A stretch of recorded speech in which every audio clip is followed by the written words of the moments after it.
Hello mga Exon! What's up mga Exxon? So, it's me, Tapyang again. So, share ko lang guys kasi marami akong mga kaibigan na nagko-content creator or naging digital creator. So, yun na nga.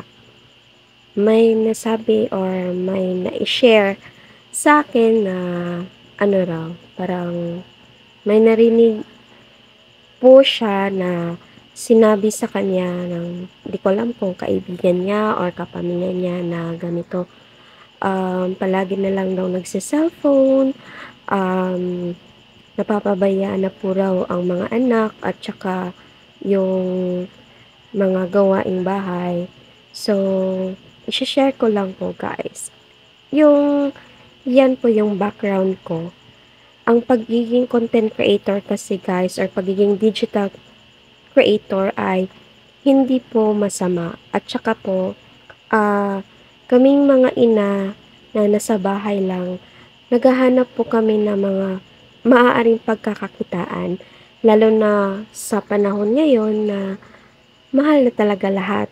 At gusto rin namin maibigay yung mga pangangailangan ng aming pamilya, lalo na sa aming mga anak. So, kaya po pinasok namin ang mundo ng pagiging content creator.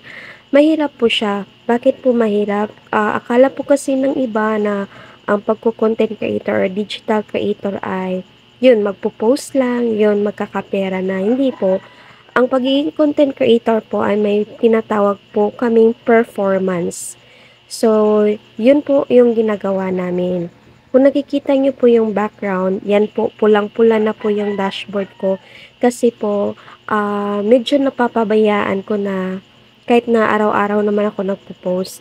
Kasi po, ang bawat comment, pera po yan. Ang bawat react, pera po yan. Ang pag-share, pera din po yan. Lalo na pag may in-stream ads na or monetization. Pag sinasabing nating monetization ay yung account na yun ay tinanggap na as partner ni Meta na lagyan niya po ng advertisement yung mga videos. Kaya po, nagpo-post po kami araw-araw ng videos. Pero bago maging monetize ang isang account, may mga requirements po kami. Ayan po. At kailangan, yung requirements na yan o yung criteria na yan ay dapat makuha namin within 60 days period. So yan po, hindi po talaga siya madali kasi marami pong bawal o di dapat na i-post. And regarding with the performance po, yung napupula pong dashboard, kailangan po kasi ganito, araw-araw magpo-post at kapag po may nagre-reply or nagko-comment sa bawat post namin ay dapat po namin yung replyan. Yan po ang tawag na engagement. Kapag hindi po namin yan na-replyan isa-isa, namumula po yung dashboard namin yan po. At kapag namumula yung dashboard namin, alarming po yan kasi po dyan po kami kumikita, dyan po yung earnings. At saka po, yung bawat react, yung heart, like, or yung nakikita natin, alam ko po kung anong, alam nyo po kung ano po yung mga react, di ba? Yun po ay nakakabigay din po sa amin ng earnings. Bakit po? Kasi po, isa po yan sa mga engagement, lalo na po pag may ads or monetize na account, malaking tulong na po yun sa amin. Kaya dapat po pinagbubutihan namin yung aming content para po ma-meet namin yung criteria or requirements para dumagdag sa aming earnings. Pangalawa, yung followers po, susuportahan po namin ang bawat isa. Halimbawa po, kapag ikaw ay nanood ng reels at nag-leave ng comment, kung ano po yung ginawa ninyo sa aming account ay yun din po ang gagawin namin sa inyong account. Halimbawa, nag-share ka ng aming content, i-share din po namin yung content nyo. Pero depende po yun sa content kasi po iniiwasan din po namin kasi hindi naman lahat ng content ay goods ni Meta.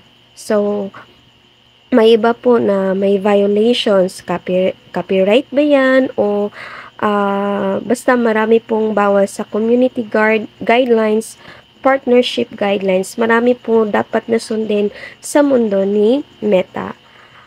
Pangatlo po is yung content namin ay hindi din po basta-basta.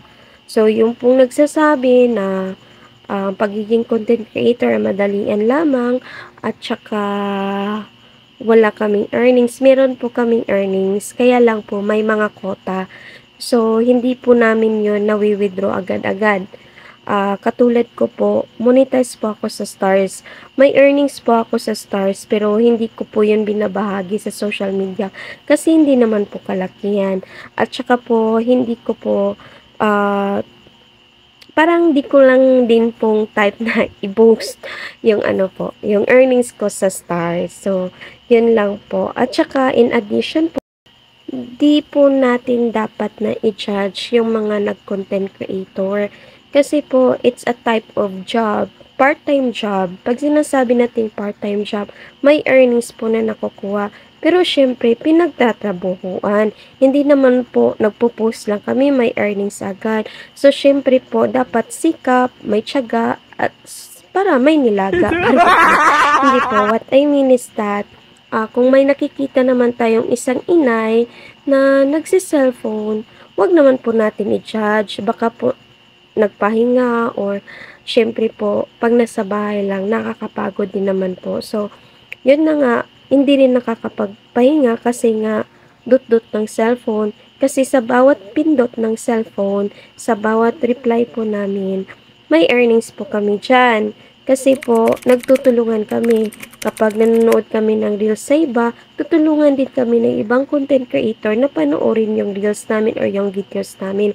Kasi po sa mundo ni Meta o mundo ng reels or yung mga ganitong digital or content creator ay paramihan po ng views.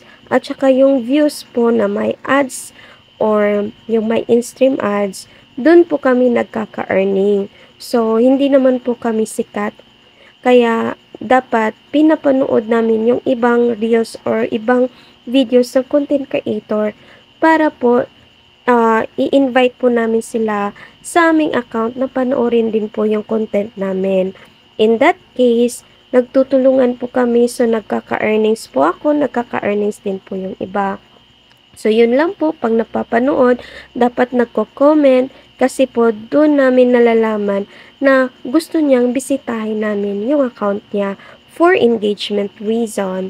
So, yun po, hindi po madali ang pagko-content, hindi rin po madali na gawin ito. Marami pong mga criterias or requirements na dapat gawin.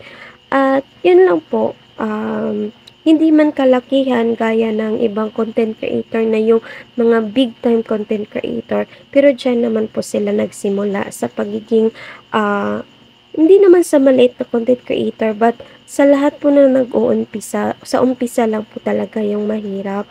At kalaunan, magkaka-earnings din po. Yun nga, tiyaga-tiyaga lang at saka sikap,